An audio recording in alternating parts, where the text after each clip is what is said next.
Đó là bởi vì chúng ta đều biết là chả ai muốn mà trâu mà không dai, đúng không? Và cũng chả ai muốn là dai và không trâu cả, đúng không?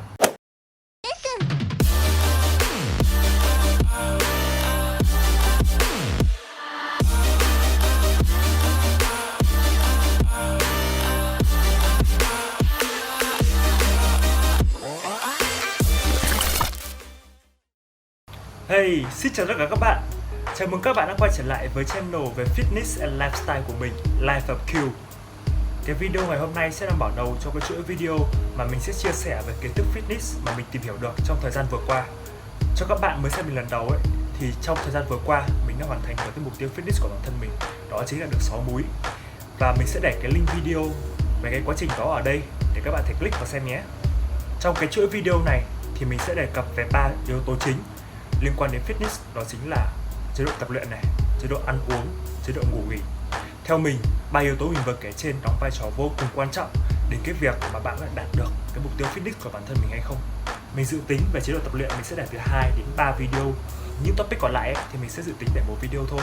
Tuy nhiên, đây mới chỉ là kế hoạch dự tính ban đầu của mình thôi. Nếu như mình thấy cái content cho cái phần đấy nó quá dài thì mình có thể để nhiều video hơn. Thì đấy là câu chuyện của tương lai. Trước khi đi vào content chính của buổi ngày hôm nay thì mình muốn nói là những kiến thức mà mình sắp chia sẻ sắp tới ấy, nó sẽ là những kiến thức mà mình đọc được từ rất nhiều nguồn, hoặc là những trải nghiệm mà mình áp dụng vào trong trường hợp của mình.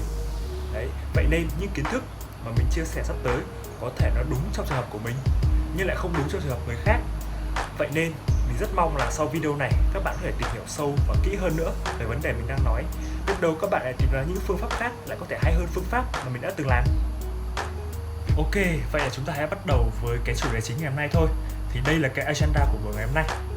Thì đầu tiên mình sẽ nói về các bài tập aerobic và anaerobic, và sau đó mình sẽ nói về các trường phái tập luyện. Thì trước khi bắt đầu buổi ngày hôm nay ấy, thì mình cũng muốn nói một số gọi là cái thuật ngữ mà mình có thể dùng trong buổi ngày hôm nay.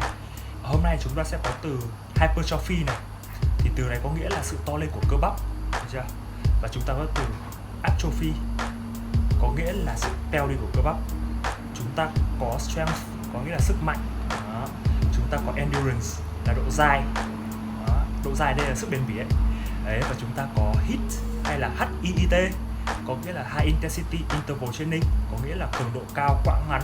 Và cuối cùng ấy, chúng ta có từ là aerobic. Ở đây dịch gì hơi tù một chút, đó chính là đủ oxy. Và cuối cùng chúng ta có anaerobic, có nghĩa là thiếu oxy. Đó, thì trên kia là những cái thuật ngữ mà mình có thể mình dùng trong cái buổi ngày hôm nay, thì các bạn chú ý nhé. Vâng, và bây giờ chúng ta hãy đi vào phần đầu tiên của buổi ngày hôm nay thôi. Thì phần đầu tiên mình sẽ nói về các bài tập aerobic và anaerobic. Vậy cái định nghĩa về cái bài tập anaerobic và aerobic là như nào? Khi chúng ta tập luyện, chúng ta sẽ hít khí oxy vào, đúng không? Thì oxy chính là một nguồn nguyên liệu để cơ thể chúng ta có thể đốt những hợp chất khác trong cơ thể chúng ta để tạo ra năng lượng, và cái năng lượng đó sẽ được cung cấp cho cơ bắp để cơ bắp có thể duy trì những cái hoạt động đó. Thì định nghĩa về bài tập aerobic hay là anaerobic ấy, nó sẽ nằm ở cái là cái lượng oxy mà cơ thể được cung cấp để tạo ra năng lượng cho cơ bắp để duy trì hoạt động đó.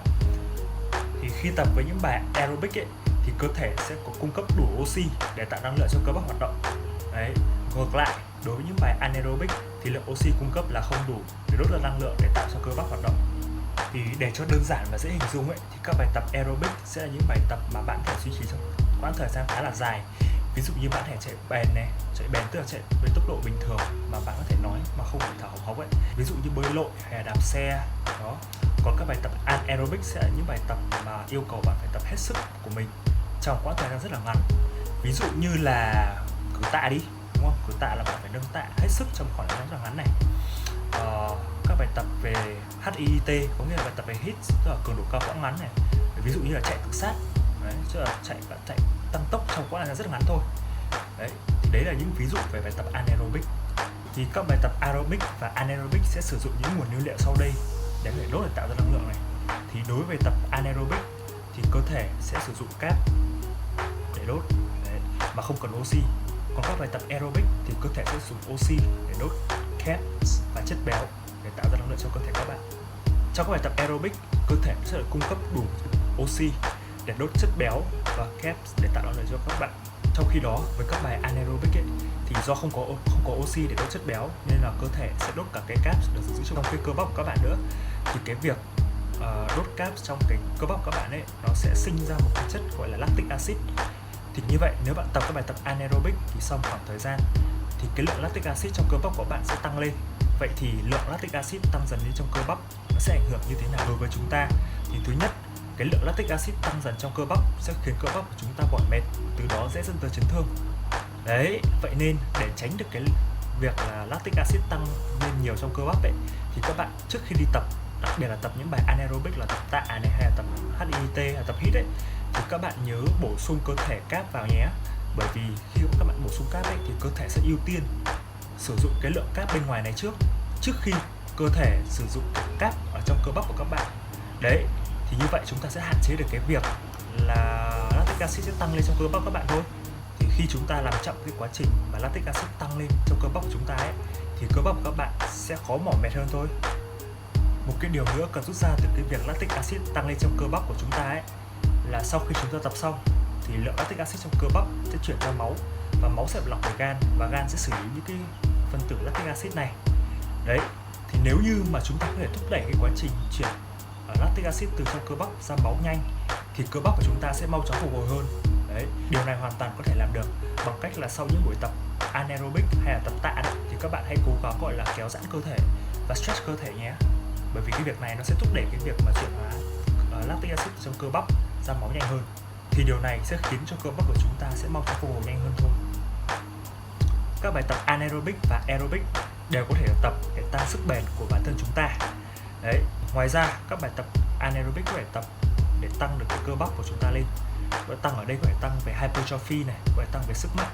Thì lý do là bởi trong các bài tập anaerobic ấy, thì sẽ có những cái gọi là micro damage, những cái tổn thương nhỏ trên cơ bắp của chúng ta. Nên nếu mà chúng ta ăn uống đầy đủ và hợp lý thì cơ bắp của chúng ta sau khi tập sẽ được hồi phục và từ đó sẽ phát triển hơn cái lúc ban đầu. Trong khi đó các bài tập aerobic sẽ tăng được cái bền bỉ và dẻo dai của cơ thể chúng ta mà không có khả năng phát triển cơ bắp của chúng ta. Đó là bởi vì trong bài tập aerobic ấy, thì các cơ bắp sẽ không có những cái tổn thương nhỏ như trong các bài tập anaerobic, từ đó cơ bắp sẽ không được phát triển được thôi. Đấy, no pain no gain mà. Thì mặc dù trong quá trình tập các bài tập anaerobic thì cơ thể chúng ta không trực tiếp đốt chất béo, tuy nhiên các bài tập anaerobic lại tiêu tốn rất nhiều calorie so với các bài tập aerobic trong cùng một khoảng thời gian. Vậy nên nếu như các bạn kết hợp cả chế độ ăn gọi là calorie deficit, có nghĩa là ăn thiếu calorie ấy, thì đến cuối ngày khi mà cơ thể sẽ thiếu calorie, cơ thể sẽ đốt chất béo để bù lại cái lượng calorie thiếu hụt đó. Vậy nên có thể nói rằng các bài tập anaerobic ấy là những trợ thủ vô cùng đắc lực để nó giúp cơ thể gián tiếp đốt chất béo. Và để hiểu sâu thêm về cái anaerobic hay aerobic này ấy, thì chúng ta hãy cùng vào nhìn graph sau đây nhé.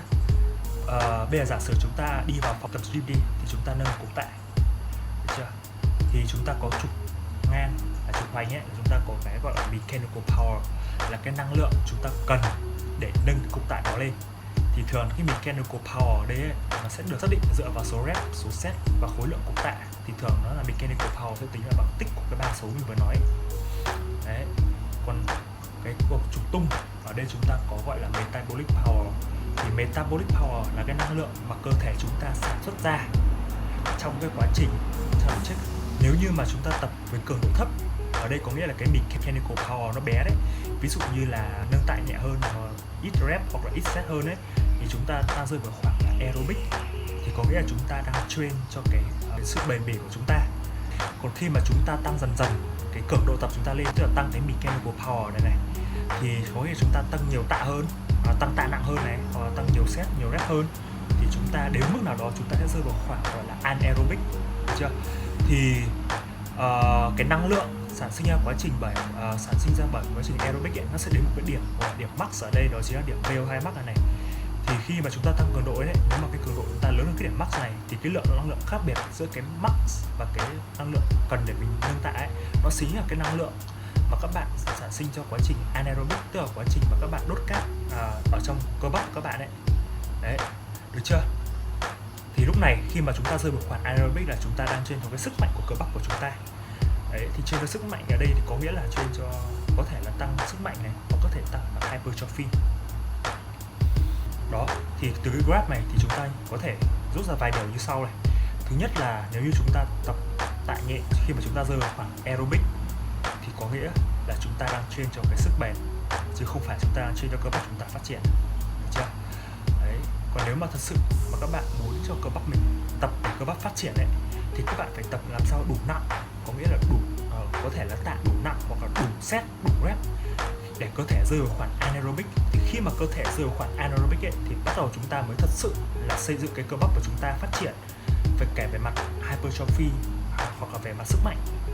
Một điều tiếp nữa mình nhìn vào graph này mình có thể rút ra được, đó chính là các bài tập aerobic ấy, nếu khi bạn tập nhẹ thì các bạn phải tập đủ lâu thì chúng ta mới có thể train được cơ bắp của chúng ta được. Ví dụ như các bạn chạy bộ đi thì chúng ta phải chạy đủ lâu, có nghĩa là khi chúng ta chạy đủ lâu ấy thì chúng ta tăng dần cái mechanical power lên. Đấy, thì lúc đấy thì chúng ta sẽ rơi vào anaerobic, thì lúc ấy cơ bắp chân chúng ta mới phát triển được. Dựa vào đấy thì mình cũng muốn nói với các bạn là nếu như thật sự các bạn muốn phát triển cơ bắp của bản thân mình ấy, thì các bạn hãy tập tạ nặng hơn là tập số rep hay là số set tăng lên.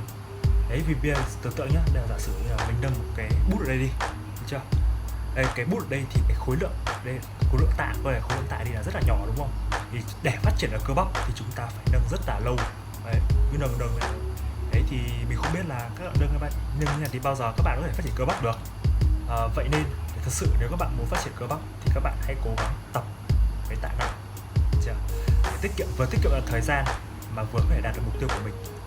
Còn nếu mà các bạn xuống tạ nhẹ thôi thì cũng được thôi, nhưng mà các bạn phải đánh đổi bằng cách là các bạn phải tập lâu hơn thôi, tăng số set lên thôi, tăng số set hoặc tăng số rep lên thôi. Và điều cuối cùng, khi các bạn nhìn vào graph này ấy, thì thật ra các bài tập anaerobic thì ngoài cái việc mà phát triển cơ bắp ấy, thì anaerobic nó cũng giúp vào việc tăng cái sức bền bỉ, sức tự dài của các bạn. Đó là bởi vì các bài tập anaerobic ấy, khi bạn tập đủ lâu ấy, thì nó sẽ tăng được cái điểm VO2 max của các bạn lên. Khi mà cái điểm VO2 max bắt đầu tăng lên ấy, thì đây là một cái biểu hiện rất là tốt là cơ thể các bạn đã tăng cái điểm sức bền bỉ lên rồi. Tuy nhiên nếu như các bạn muốn cơ bắp mình tiếp tục phát triển thì các bạn phải tăng cái cường độ tập luyện lên, bởi vì cái điểm VO2 max tăng không, các bạn phải tăng cái cường độ tập luyện lên để các bạn rơi vào khoảng anaerobic, thì khi đó cơ bắp các bạn mới có thể tiếp tục phát triển được. Và một điều nữa mình muốn khuyên các bạn rằng khi các bạn tập luyện, bạn hãy cố gắng phát triển cả về sức mạnh và sức bền. Đó là bởi vì chúng ta đều biết là chả ai muốn mà trâu và không dai đúng không? Và cũng chả ai muốn là dai và không trâu cả đúng không? Đấy, vậy nên vừa dai vừa trâu thì ai mà chả thích. Tóm lại ấy, là cả hai bài tập anaerobic và aerobic đều rất tốt cho cơ thể các bạn, giúp các bạn phát triển cơ thể cả về sức bền bỉ, cả về và sức mạnh nữa, lại rất tốt cho hệ tim mạch. Nên là mình rất muốn các bạn hãy ứng dụng hai bài tập này vào trong quá trình tập luyện của mình. Tất nhiên là cũng tùy vào lý do sức khỏe, lý do tuổi tác hay lý do gọi là sở thích của từng người, thì các bạn nên chọn lựa những bài tập anaerobic hay aerobic vào trong quá trình tập luyện của các bạn. Đấy, nhưng mà chọn kiểu gì thì chọn, mình vẫn muốn là các bạn phải tập trung vào hai loại sức mạnh, không phải tập trung vào các bạn hãy phát triển cả hai loại sức mạnh của cơ thể mình, đó là sức bền và sức mạnh. Đấy, hai cái đấy là yếu tố rất quan trọng để tạo thành cái fitness của bản thân mình. Thì thật ra trong quá trình giảm cân vừa rồi của mình ấy, thì cái tập luyện của mình giúp mình phát triển cả hai loại sức mạnh trên, đó là sức mạnh sức bền và sức mạnh kiểu tượng trâu. Đấy, thì bài tập luyện của mình lúc đấy sẽ có hai loại. Đầu tiên là những ngày tập cơ, thì đó là những ngày mà mình sẽ tập để tập trung phát triển cơ bắp. Đấy, và những ngày còn lại của mình sẽ mình tập những bài tập hit. Đấy, thì như mình nói ở trên đấy, những bài tập hit ấy, ngoài cái việc giúp bạn phát triển sức bền, thì những bài tập hit thật sự là tiêu tốn rất nhiều calorie, từ đó có thể thúc đẩy cơ thể các bạn đốt chất béo thừa trong cơ thể các bạn. Đấy.